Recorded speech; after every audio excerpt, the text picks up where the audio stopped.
Hello, welcome to my channel. My name is Lynn, and today I'm going to show you how to make a really quick card. Actually, this card came together so fast. I will show one, but I ended up making four.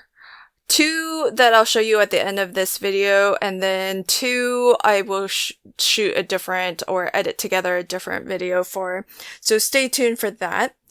But I'm starting off here with a color cube card. This one is 056, and I picked out the Versamagic Dewdrop ink pads that I have that are close enough to what I'm seeing there.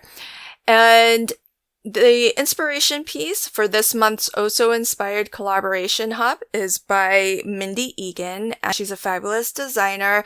If you want to find out more and see her original piece, there'll be a link to it in the description box below. And I think she used, for these like brush strokes, I think she used a stamp. I'm willing to bet I feel 85% sure that I have such a stamp. Maybe not the exact same one that Mindy used, but something similar. Because it seems like the sort of thing that I would have. But rather than go finding that, I thought, well, it's easy enough to just swipe out our own casual brush strokes. And so that's what I did. And I wanted to fit all 5 colors, although I really like how Mindy did hers, where, she only had, I think, 3 maybe. But I like this whole palette. So I didn't want to just pick and choose within the palette that's shown here on the color cube card. So I decided to just use all 5. And it was as easy as what you saw a moment ago, just swiping it back and forth. I did swipe it in a bit of an arc, and I tried to be very casual and not be very precise with where, how wide each arc was and how wide each sort of brush stroke was. And I like how that turned out, and it was so fast. This is such a fast way to create a background. And I want to keep the rest of this card really simple, so all I'm going to do is just heat emboss a sentiment. And anytime I work with anything that's very colorful, I feel like a touch of black really helps to bring the card out and bring some of those colors really to the forefront, because the contrast between all the colors and black feels, very, makes everything feel a little bit more vibrant. And so I'm silver heat embossing just to add a bit of shine to this. And the fun thing about our Oso Inspired Collaboration Hub, which is organized by our very own Call Me Crafty L here on YouTube, is the fact that we can all look at the same inspiration piece and create something totally different, because each of us sees something different that inspires us to create. So if you want to see what everybody else created and how they were inspired by Mindy, expand the description box below and you'll find a link to a playlist on Call Me Crafty L's channel.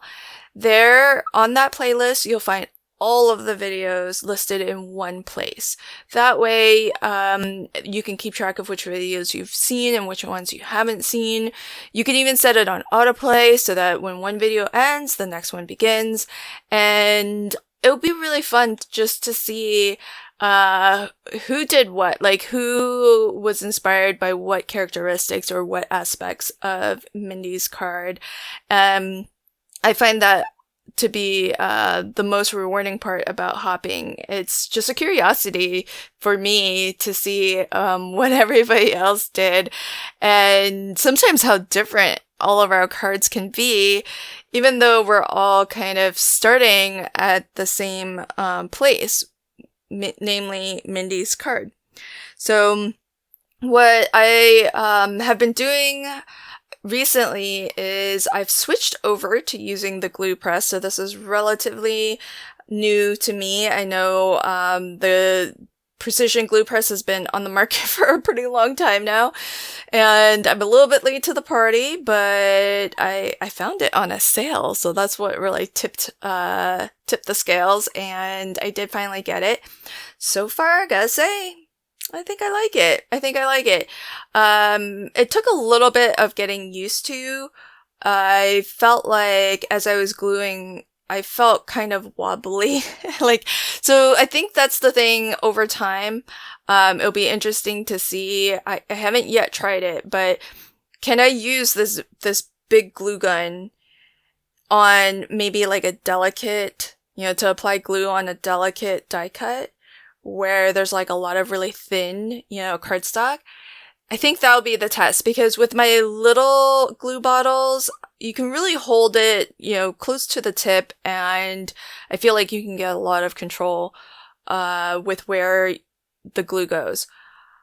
With the glue gun, I'm curious to see. I know initially I felt like I didn't have much control. I was kind of like all over the place with it, but I'm getting a little bit more used to it, and I can actually draw slightly straighter lines of glue. So I have hopes. It's just an adjustment period, as with everything.